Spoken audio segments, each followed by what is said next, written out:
Hello నమస్తే, నేను journalist YNR. తెలంగాణలో ఫోన్ ట్యాపింగ్ అంశానికి సంబంధించి రోజు వస్తున్న కథనాలు చూస్తున్నాం.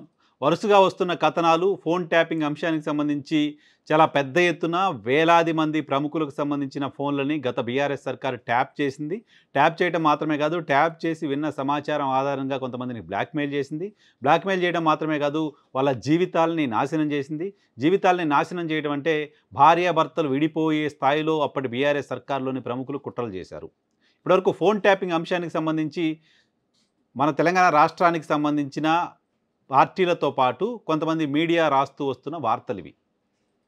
సో ఇక్కడ ఫోన్ ట్యాపింగ్కి సంబంధించి గతంలో ఆరోపణలు చేసినా మా ఫోన్లు ట్యాప్ అవుతున్నాయని చెప్పిన కొంతమంది నాయకులకు సంబంధించి వాళ్ళ నంబర్లు ట్యాపే కాలేదు అనే విషయం అర్థమైంది ఇప్పటివరకు సిట్ చేస్తున్న దర్యాప్తును చూస్తే. ఎందుకంటే సిట్ దర్యాప్తు చేస్తున్న క్రమంలో ఎవరెవరి నంబర్లని అప్పటి సర్కారు ట్యాప్ చేసింది అనే అంశాలకు సంబంధించిన ప్రాథమిక సమాచారాన్ని సేకరించింది. ఆ ప్రాథమిక సమాచారాన్ని సేకరించిన మీదట ఎవరెవరి నంబర్లు అయితే అప్పటి ప్రభుత్వం ట్యాపింగ్కి ఇచ్చిందో ఆ నంబర్లు కలిగిన ప్రముఖులను పిలిచి విచారణ చేసింది. అలా పిలిచి విచారణ చేసిన వారిలో పిసిసి అధ్యక్షుడు మహేష్ కుమార్ గౌడ్తో పాటు బీజేపీకి సంబంధించిన ఎంపీ విశ్వేశ్వరరెడ్డి మరికొంతమంది ప్రముఖులు కూడా ఉన్నారు. వాళ్ళని పిలిచి వాళ్ళ ఫోన్ ట్యాపింగ్ అంశానికి సంబంధించి వాళ్ళను విచారణ చేసింది. వాళ్ళ దగ్గర నుంచి వాంగ్మూలం తీసుకుంది సిట్. కానీ ఈ ఫోన్ ట్యాపింగ్ అంశం ద్వారా గత సర్కారు ఏ హీరోయిన్లనైతే వేధించిందని వార్తలు వస్తున్నాయో, రాజకీయ పార్టీలు మాట్లాడాయో, ఈ ఫోన్ ట్యాపింగ్ ద్వారా ఎవరైతే వ్యాపార ప్రముఖుల్ని గత సర్కారు వేధించిందని ఈ మీడియా రాస్తోందో, ఎటువంటి వార్తలైతే వచ్చాయో అవన్నీ కూడా పచ్చి అబద్ధమని సిట్ వ్యవహరిస్తున్న తీరును బట్టి చూస్తే అర్థమవుతుంది. ఎందుకంటే ఏ ఒక్కరిని కూడా బయట ప్రధానంగా సెక్షన్ ఆఫ్ మీడియా రాస్తూ వస్తున్న వార్తలు, సెక్షన్ ఆఫ్ మీడియా ఎవరి ఫోన్లో అయితే ట్యాప్ అయ్యాయని చెప్తూ వస్తుందో, సో వాళ్ళెవ్వరినీ కూడా ఇప్పటివరకు సిట్ విచారణకు పిలవలేదు. విచారణకు ఎందుకు పిలవలేదంటే వాళ్ళ ఫోన్ నంబర్లు ట్యాపింగ్ లిస్టులో లేవు.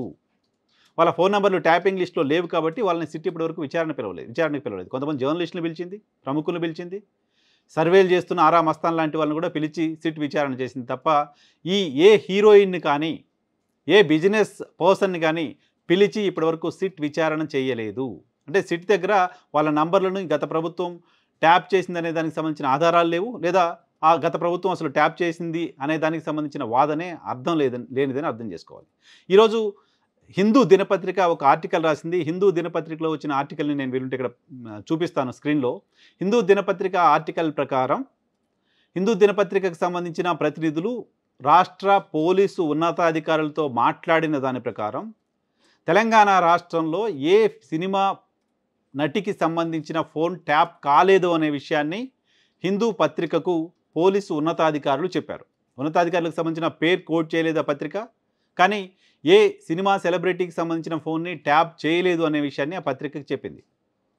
ఫోన్లు ట్యాప్ అయ్యాయి, ఫోన్లు ట్యాప్ చేయడం ద్వారా ఇంకేదో చేశారు అంటూ తెలంగాణ రాష్ట్రంలో ఉన్న కొన్ని మీడియా సంస్థలు, ప్రధానంగా సీమాంధ్ర మీడియాకు సంబంధించిన కొన్ని ఛానళ్ళు గత కొద్ది రోజులుగా హీరోయిన్ల పేర్లు పెట్టి, హీరోయిన్ల వాయిస్ను కూడా వాళ్ళే ఇమిటేట్ చేసి, కొంతమంది నాయకులకు లింక్ చేసి కొన్ని అశ్లీల కార్యక్రమాల తరహాలో వార్తల్ని ప్రసారం చేస్తూ వచ్చాయి.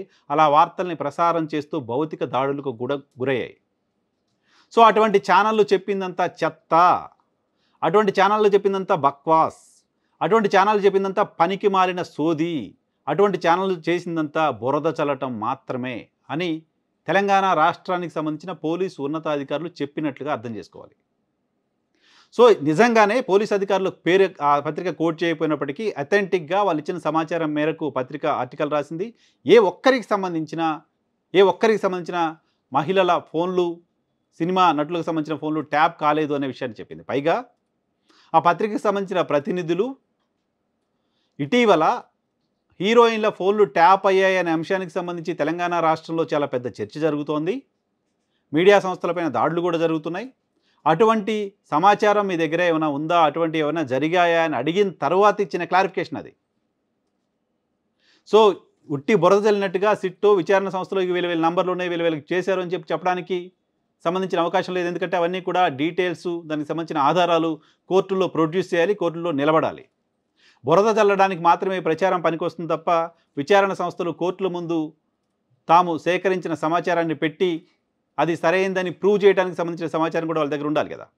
కోర్టుల ముందు ప్రూవ్ చేయలేని సమాచారాన్ని అక్కడ పెడితే ఆ తర్వాత విచారణ చేసిన అధికారులే ఇబ్బందులు పడాల్సి వస్తుంది, లీగల్గా రకరకాల హడిల్స్ని ఫేస్ చేయాల్సిన పరిస్థితి ఉంటుంది. కాబట్టి వాళ్ళు కూడా లేని సమాచారాన్ని మేము మా విచారణలో పొందుపరచలేమని చేతులెత్తేసినట్లుగా అర్థం చేసుకోవాలి. సో తాజాగా గత కొద్ది రోజులుగా పలానా వాళ్ళతో పలానా గత ప్రభుత్వానికి సంబంధించిన ప్రముఖుడికి సంబంధాలున్నాయంటూ వార్తలు రాస్తున్న మీడియా కానీ, అటువంటి వార్తల్ని సమర్థిస్తూ వస్తున్న రాజకీయ పార్టీలకు సంబంధించిన నాయకులు కానీ, తప్పుడు ప్రచారం చేస్తే తిప్పలు తప్పవని ఆ మీడియా తెలుసుకోవాలి. తప్పుడు ప్రచారానికి మద్దతు ఇస్తే ప్రజల్లో పలచనవుతాము, చులకనవుతాము అనే విషయాన్ని అటువంటి ఆరోపణలు చేస్తున్న రాజకీయ పార్టీలు కూడా తెలుసుకోవాలి. రాజకీయాల్లో ఉన్నప్పుడు ఒకరిపైన ఒకరు విమర్శలు చేసుకుంటున్నప్పుడు ఆ విమర్శలు సద్విమర్శలుగా ఉండాలి. ఆ విమర్శలు వాస్తవానికి కాస్తైనా దగ్గరగా ఉండాలి. ఆ విమర్శలు కేవలం బురద జల్లటం కోసం మాత్రమే ఉండకూడదు. అలా బురద జల్లడం కోసం మాత్రమే ఉంటే నీళ్లు చల్లగానే బురద కిందకి వెళ్ళిపోతుంది. వాస్తవం ఏంటో ప్రజలకు తెలుస్తుంది. సో అటువంటి వాస్తవమే హీరోయిన్ల ఫోన్ ట్యాపింగ్ అంశానికి సంబంధించి ఇప్పుడు బయటకు వచ్చినట్టు అర్థం చేసుకోవాలి. సో పోలీసు ఉన్నతాధికారులు కోట్ చేసిన ఈ అంశమే ఆబ్వియస్లీ నెక్స్ట్ విచారణలో కూడా తేలబోతుంది. విచారణ చేస్తున్న ఏజెన్సీస్ కూడా కోర్టుకు అదే విషయాన్ని చెప్పే పరిస్థితి ఉంటుంది. సో కోర్టుకు అథెంటిక్గా విచారణ సంస్థల సమాచారాన్ని చెప్పినప్పుడు ఈ ఛానళ్ళ ఆలోచన ఏంటి, ఛానళ్ళు చెప్తాయా లేదా, కనీసం అప్పుడైనా తప్పు చేసావని చంపలేసుకుంటాయా చూడాలి.